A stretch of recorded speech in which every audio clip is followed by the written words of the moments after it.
राम काज लगभग पूरा हो चुका है। 22 जनवरी को प्राण प्रतिष्ठा है। अयोध्या से एक एक खबर और मेगा कवरेज आप देख रहे हैं। नमस्ते, मैं राशिद।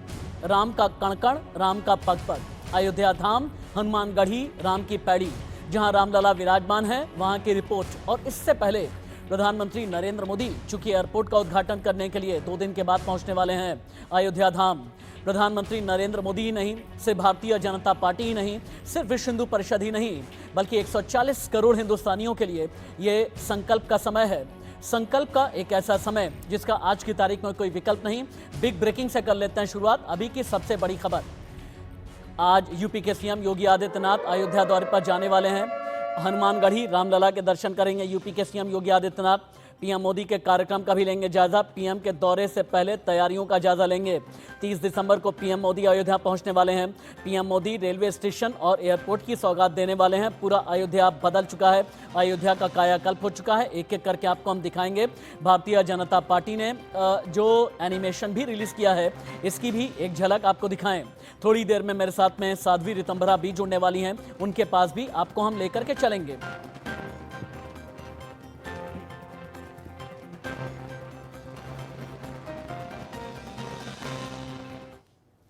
भारतवर्ष में राम मंदिर का संकल्प बिन विकल्प पूरा होने वाला है। देश 500 साल के इतिहास को एक बार फिर से खंगाल रहा है। पूरा भारतवर्ष राम मंदिर आंदोलन के जितने नायक हैं, जितनी नायिकाएं हैं, जितने कारसेवक हैं, उन सभी को याद कर रहा है। याद कीजिए 1992 6 दिसंबर की तारीख। याद कीजिए 80 के दशक के अंत का आंदोलन। याद कीजिए एक जननायिका को जो भगवाधारी 29 साल की उम्र में पुलिस से नहीं डरती थी। याद कीजिए उन्हें जो एक बार अपना आह्वान करती थी तो यह आह्वान पंजाब के बरनाला से अयोध्या तक पहुंचता था। याद कीजिए एक जननायिका को जिसने उस जमाने में सत्ता की चूल्हे हिला दी। याद कीजिए एक जिद्दी भगवाधारी को जिन्होंने अपने संघर्ष से राम मंदिर आंदोलन को सींचा। ठीक समझा आपने, एक ही नाम, साध्वी रितंभरा का। आज दीदी के नाम से पूरा भारतवर्ष जानता है। आज उनकी मुस्कान, उनके चेहरे की चमक, उनकी आंखों का इंतजार खत्म हो गया है। किस तरह से 4 दशक को याद कर रही हैं यही राम मंदिर आंदोलन की नायिका मेरे साथ लाइव और एक्सक्लूसिव इस वक्त जुड़ी हैं। दीदी, सबसे पहले तो बहुत बहुत धन्यवाद आपको देना चाहूँगा। आपने अपना बहुमूल्य समय मुझे और मेरी पूरी टीम को दिया है। दीदी, आपसे मैं पहला सवाल तो यही कर लेता हूँ कि किस तरह से याद करेंगी 6 दिसंबर 1992 से लेकर के अभी तक का बदला हुआ समय, संकल्प से सिद्धि के ये जो दशक हैं किस तरह के गुजरे हैं? राशि, ये तो 92 से याद करने का विषय नहीं है। 500 साल हमारे पुरखों ने इसकी यात्रा की है। और ये संकल्प आप सही कह रहे हो कि संकल्प ने सिद्धि के द्वार पर पहुंचाया है। और वो संकल्प सिद्धि के द्वार पर पहुंचाता है जिसमें कोई विकल्प नहीं होता। और हमारे आराध्य, हमारे अपराजित पौरुष के प्रतीक, हमारे जन्म मरण अंत और अनंत की यात्रा जिनके नाम से हम करते हैं, वो श्री राम का मंदिर बन रहा है। इसलिए पूरे विश्व के अंदर वैश्विक तल पर आनंद की अनुभूति हो रही है।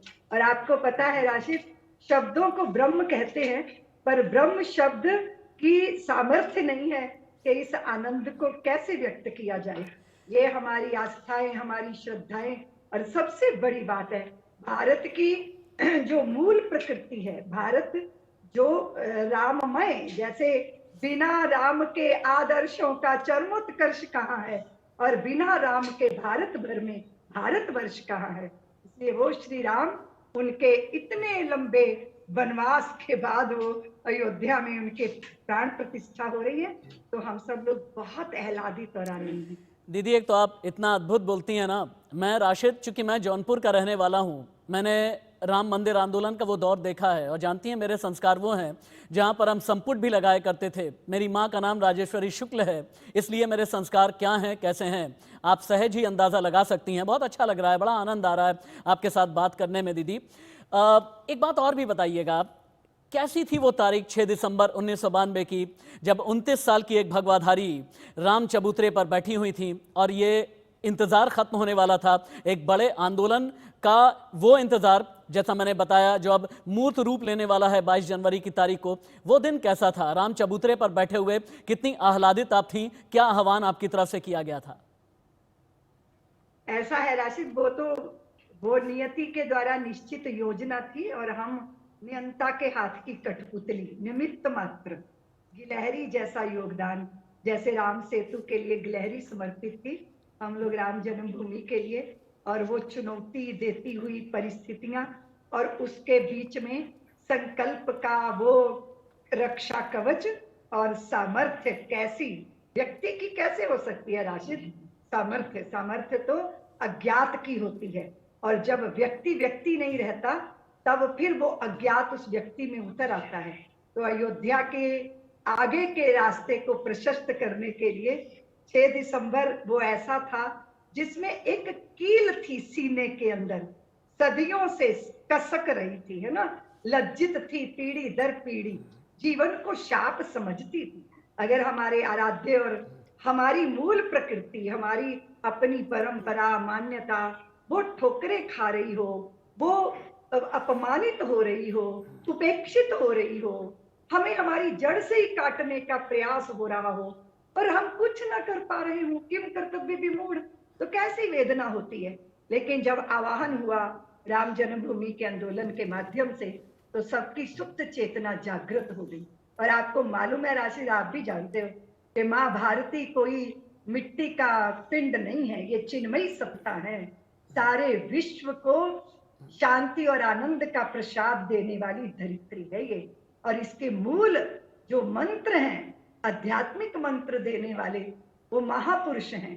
लेकिन भगवान को भी अपने मंत्रों से आकर्षित करके धरती पे उतार लेने वाले भक्त होते हैं। और अयोध्या सूनी थी राशिद, श्री राम के बिना, राम जन्मभूमि के मंदिर के बिना। इसलिए उस सूनेपन को कैसे दूर किया जाएगा, हमारी तो अपनी कोई योजना नहीं थी, न संगठन की कोई योजना थी, लेकिन नियति की योजना थी कि उस गर्भगृह को कैसे बाहर प्रकट किया जाएगा जो भूमि के भीतर समाया है। हमारा वो इतिहास जिसने हमें बहुत पीड़ा भी दी, वेदना भी दी, दुख भी दिया। लेकिन राशिद, आप जानते हो कि भारतीय लोगों ने, मेरे पुरखों, मेरे पूर्वजों ने उसी जगह माथा झुकाया। हम कभी अनाधिकार चेष्टा करने वाले लोग नहीं है, हम अपना भी अधिकार देकर शांति के संवाहक लोगों में से आते हैं।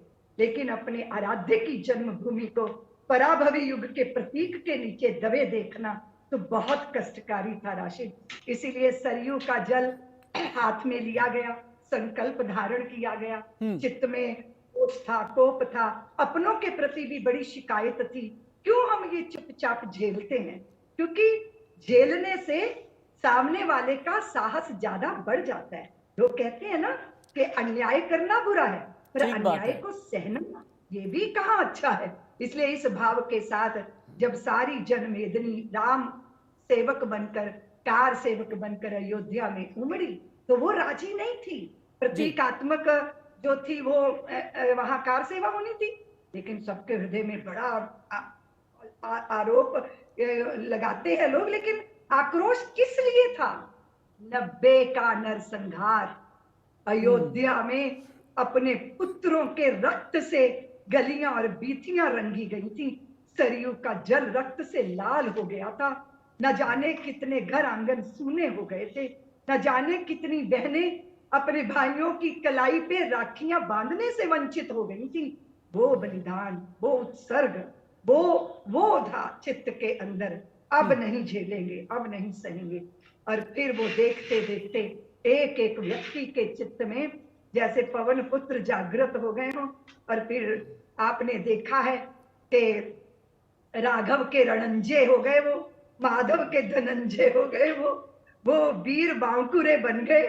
उन्होंने ऐसा विचित्र सा, उनके नियति ने उनका उपयोग किया कि फिर वो घटित हुई घटना, और वो घटित ना होती राशिद, तो आज हम 22 जनवरी के इस भव्य महोत्सव के साक्षी कभी ना बनते, क्योंकि कोई साहस नहीं कर रहा कितनी था। आप भाव विवल हैं, आपके शब्दों के जरिए ही समझ में आ रहा है दीदी।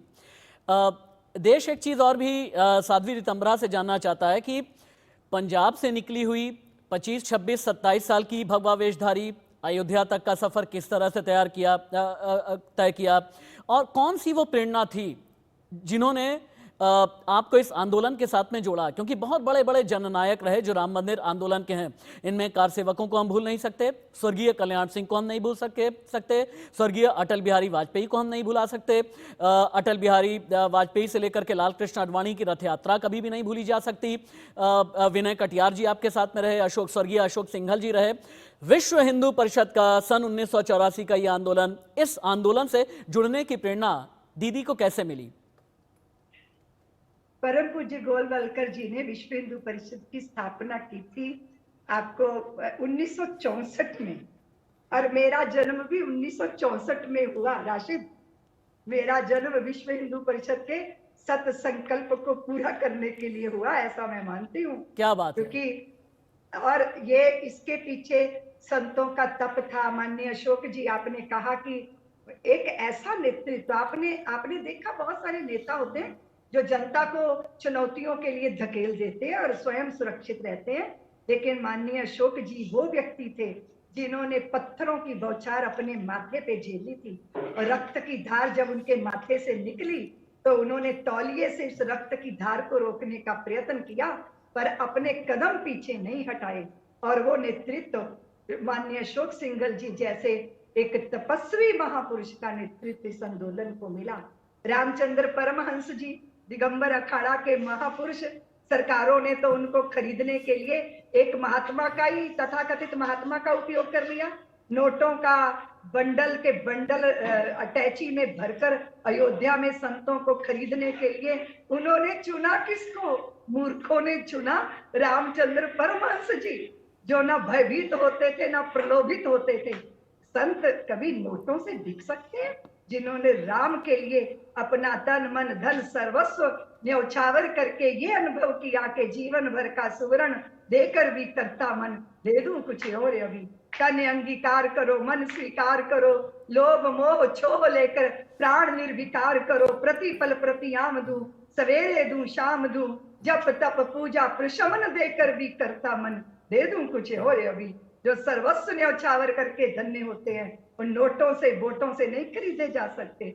और फिर विरक्त शिरोमणि स्वामी वामदेव जी महाराज गंगा के तट पर, राशिद, वो विरक्त संतों की मंडली चलाते थे, और वो अपने वैभव को, वैभव जानते हो आत्मविलास होता है। राशिद, मैं आपके माध्यम से बताना चाहती हूँ कि संत अपने ही आत्मा में रमण करके आनंद विभोर होता है, लेकिन जब समाज की और जनता की, घर घर की, जन जन की व्यथा को जब वो देखता है, तो फिर वही वाली बात है कि गाधि तने मन चिंता व्यापी, कई विध मरेंगे निश्चर पापी।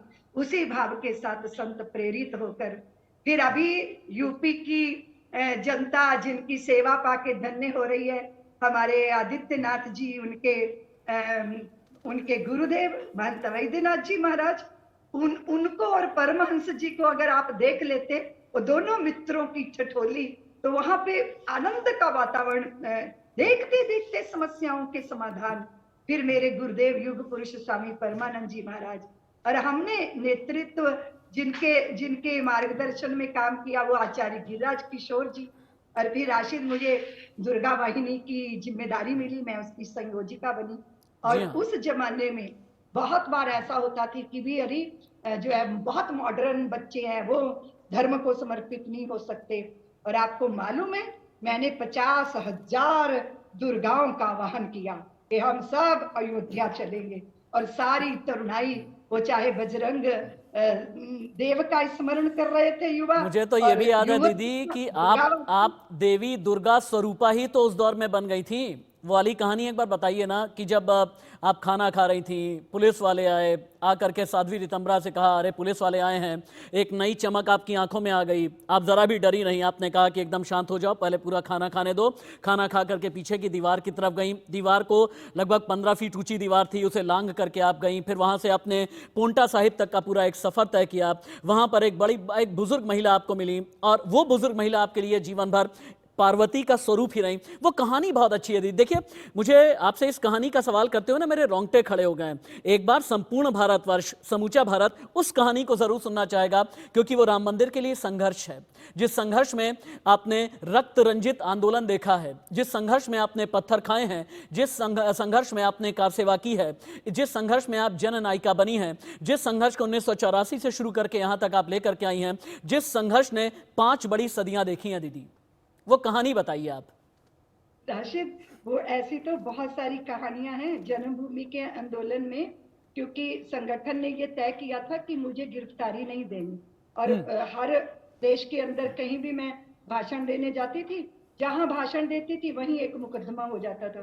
पुलिस हमको पकड़ना चाहती थी और संगठन का ये निश्चय था कि पुलिस को गिरफ्तारी नहीं देनी है, कार्य करना है, किसी भी तरह कार्य करना है। तो अगर संगठन का आदेश है तो उसे सिरोधार्य करना पड़ता है। तो जब कभी आप गिरफ्तारी हो जाए तो जेल में आराम हो जाता है, अपना जाके आराम से रह जाओ। लेकिन जब आपने बचना भी है और जनता का जागरण भी करना है, तब बड़ी चुनौतियां होती हैं। इसीलिए लेकिन वो एक ना अज्ञात शक्ति थी जो अंतर में प्रेरणा देती थी कि अब कुछ खराब होने वाला है। तो वो अंतर प्रेरणा से हम लोग प्रेरित होकर कदम उठाते थे। और राशिद, आप जानते हो उस समय जो है मोबाइल फोन नहीं होते थे, सोशल मीडिया नहीं होता था। आपको याद करना होगा वोट क्लब की उस रैली को। आजकल तो सोशल मीडिया इतना जन जन तक चीजों को पहुंचा देता है, उस समय प्रिंट मीडिया होता था। और टेलीविजन से राम जन्मभूमि की बात की जाए, ये तो कहीं कोई सपना भी नहीं ले सकता था। तो आप कल्पना कीजिए उस जन आंदोलन की कि किस तरह जनमेदनी उमड़ती थी। तो हम ऐसे ही प्रवास करते करते करते, तो पहले तो हम कानपुर से मेरी यात्रा शुरू हुई, और पुखराया एक जगह है जहां पर ये हुआ कि मैं वहां जा नहीं सकती, मेरा भाषण नहीं हो सकता। तो मैंने कपड़े पहने हुए थे, हरे रंग का सूट पहना हुआ था। लेकिन वहां जैसे पुखराया के पास कार्यकर्ताओं ने आके कहा कि साध्वी जी, आप सभा कर सकती हैं, जनता आपकी प्रतीक्षा कर रही है। और राशिद, मार्केट से ही कार्यकर्ता भाग के, मैंने उनसे कहा मैं हरे सूट में, सलवार कुर्ते में तो नहीं जनता के बीच जा सकती। तो वो बाजार गए और वहां जाके राम नामी चादरें, 5-7 राम नामी चादरें मैंने उसे कमर से बांधा, छाती से बांधा, सिर में पूरा नीचे के कपड़े राम नामी चादरों से ढक के मैं और मंच पर प्रकट हो गई, और जनता जय श्री राम, जय श्री राम। और राशिद, इतना अद्भुत था कि जनता को ये तंबरा जरूर आएगी, चाहे पुलिस जो मर्जी कर ले। और ऐसा हो जाता था कि जिन सभाओं पे प्रतिबंध लगे, वो एक भी सभा मेरे से जो है मैं उससे वंचित नहीं हुई। और फिर हुआ ये कि करते करते सभाएं मैं हरिद्वार पहुंची, और वहां जाकर आश्रम के अंदर हमारा एक छोटा सा कच्चा भोजनालय बना हुआ था। मुझे बहुत भूख लगी थी, तो हमारे यहाँ नेपाल के ब्रह्मचारी वो जो है बच्चे पढ़ने आते हैं, तो वो इधर उधर स्कूल में पढ़ने जाते हैं पर आश्रम में ही रहते हैं। फिर भोजन भी बनाते थे, और लकड़ी के चूल्हों पे भोजन बनता था राशिद। और भोजन बना ही नहीं था, दाल बनी थी।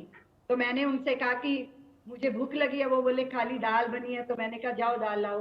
कटोरे में दाल लेके मैं बरामदे में बैठी दाल पी रही थी। इतने में मन में आया कि पुलिस आने वाली है। तो मैंने ब्रह्मचारियों को दौड़ाया कि जाओ आप और जाके आश्रम का दरवाजा बंद कर दो। तो शलाखों का दरवाजा होता है ना, आर पार दिखता है, और जैसे ही अंदर से सांकल लगी तैसे पुलिस की जीप आके रुक गई। और फिर वहां से मैंने पुलिस की जीप देखी, मैं तो वहां से ऊपर छत पे चढ़ी, छत पे चढ़ के पीछे के आश्रम में मैंने छलांग लगा दी, और वो दीवार मिट्टी के गारे से चुनी हुई दीवार थी। फिर वो दीवार भी मेरे साथ ही गिर गई। वो जो पीछे जो लोग थे आश्रम वासी, उनको मैंने कहा कि मेरे को कोई साधन उपलब्ध करवा दो, मुझे निकलना है। वो बोले रितंबरा तू जल्दी चली जा यहाँ से, तेरे पीछे पुलिस आएगी और हम इस लफड़े में नहीं पड़ना चाहते। और राशिद, मैं उस समय ना बिल्कुल उग्र भैरवी होती थी। तो मैंने कहा कि राम के नाम का जप करते हो और इतना डरते हो, भय और प्रलोभन ये तो आसपास कहीं होना ही नहीं चाहिए। और मेरी कौन सुनता, वो कहते आप जाओ जाओ यहाँ से। और मैं वहां से बाहर निकली और फिर दूधाधारी आश्रम के सामने आई, और वहां पे एक बस आके रुकी। मुझे लगा उत्तर प्रदेश से मैं निकल जाऊं, और वो देखिए आप नियति की योजना, वो बस ही पांवटा साहब की थी, हिमाचल प्रदेश की। और फिर मैं उस बस में बैठकर, और वो बस पांवटा साहब पहुंचने से पहले ही खराब हो गई। वो इतनी रोमांचकारी घटना है राशिद, आज भी मेरा हृदय विह्वल और व्याकुल हो जाता है।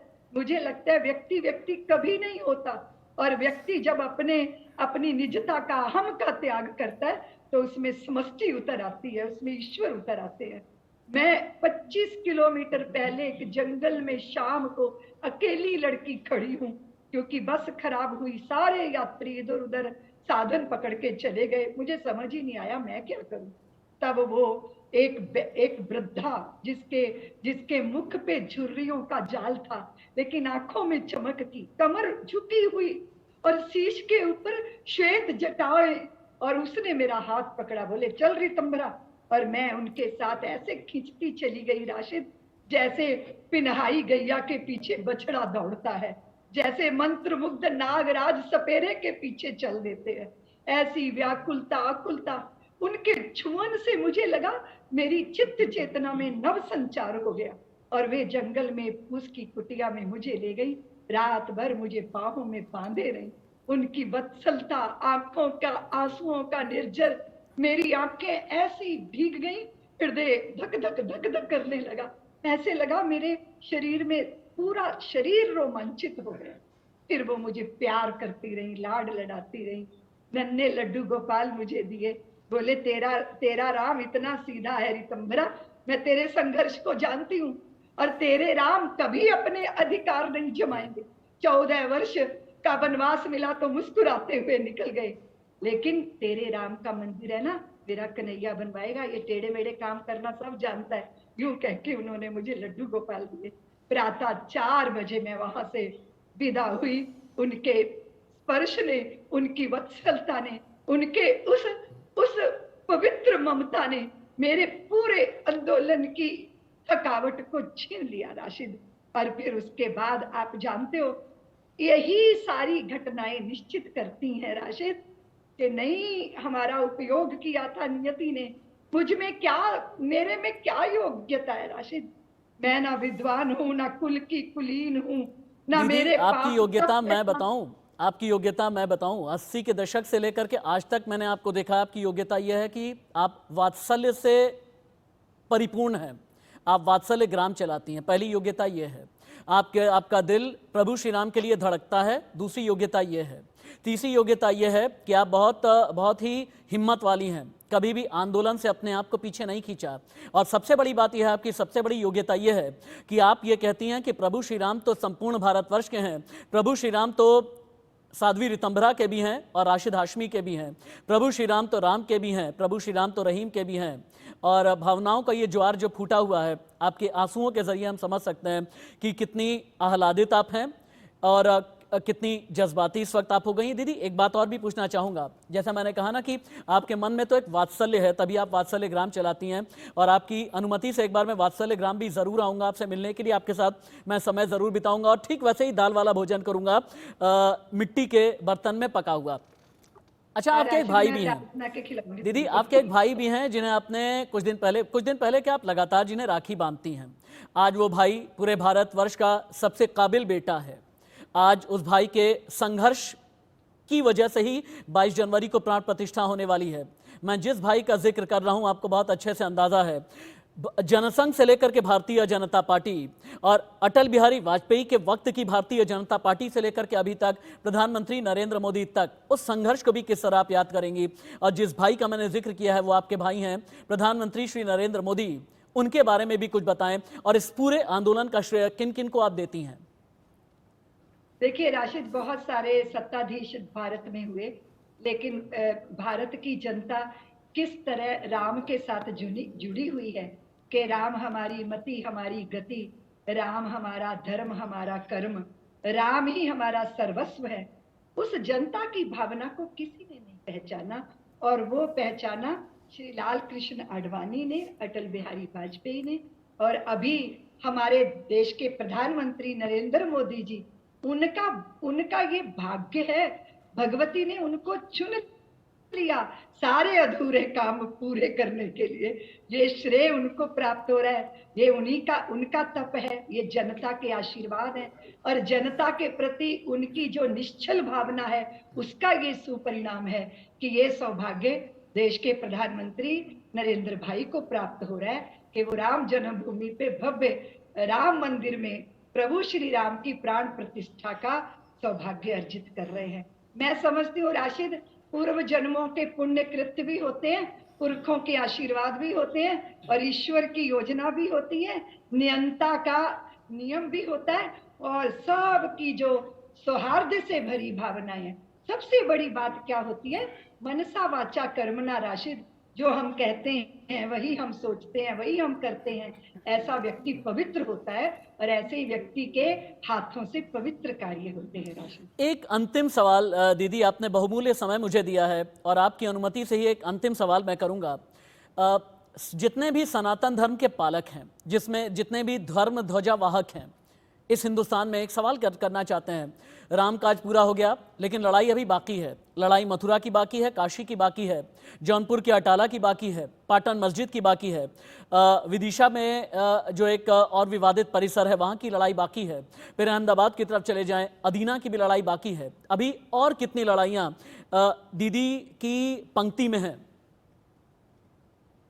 हमारे संतों ने निश्चय किया था कि भोले बाबा का मंदिर, कृष्ण जन्मभूमि और हमारी जो अयोध्या की श्री राम की जन्मभूमि, ये तीनों हमारे को अगर सौहार्द से प्राप्त होते हैं तो हम फिर बाकी सारे जख्मों को भूलने का प्रयत्न करेंगे। लेकिन आप जानते हो राशिद, अगर हम धार चले जाएं तो वहां धार नगरी की भगवती आज भी सरस्वती इंग्लैंड के अंदर है। भक्त तो चाहेंगे ना हमारी माँ हमारे घर आ जाए, लेकिन ये अनंत बड़ी लंबी श्रृंखला है। लेकिन संतों के संकल्प इन 3 स्थानों तक सीमित थे और हम महापुरुषों के प्रतिबद्धताओं से बंधे हुए लोग हैं कि वो जो निर्णय कर देते हैं, वो जो कह देते हैं, फिर हम सब लोग कार्यकर्ता उसके लिए समर्पित हो जाते हैं। बहुत बहुत धन्यवाद अपना बहुमूल्य समय देने के लिए। उम्मीद ये करता हूं कि एक बार फिर से साध्वी रितंबरा राम चबूतरे पर नजर आएंगी।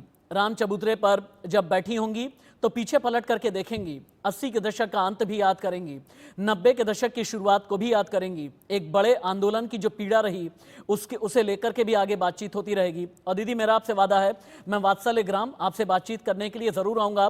प्राण प्रतिष्ठा की तैयारी समूचा भारतवर्ष कर रहा है, 22 जनवरी का इंतजार है। राम मंदिर आंदोलन की सबसे बड़ी नायिका को आप मेरे साथ लाइव देख और सुन रहे थे। बहुत बहुत धन्यवाद। वक्त छोटे से ब्रेक का हो चला।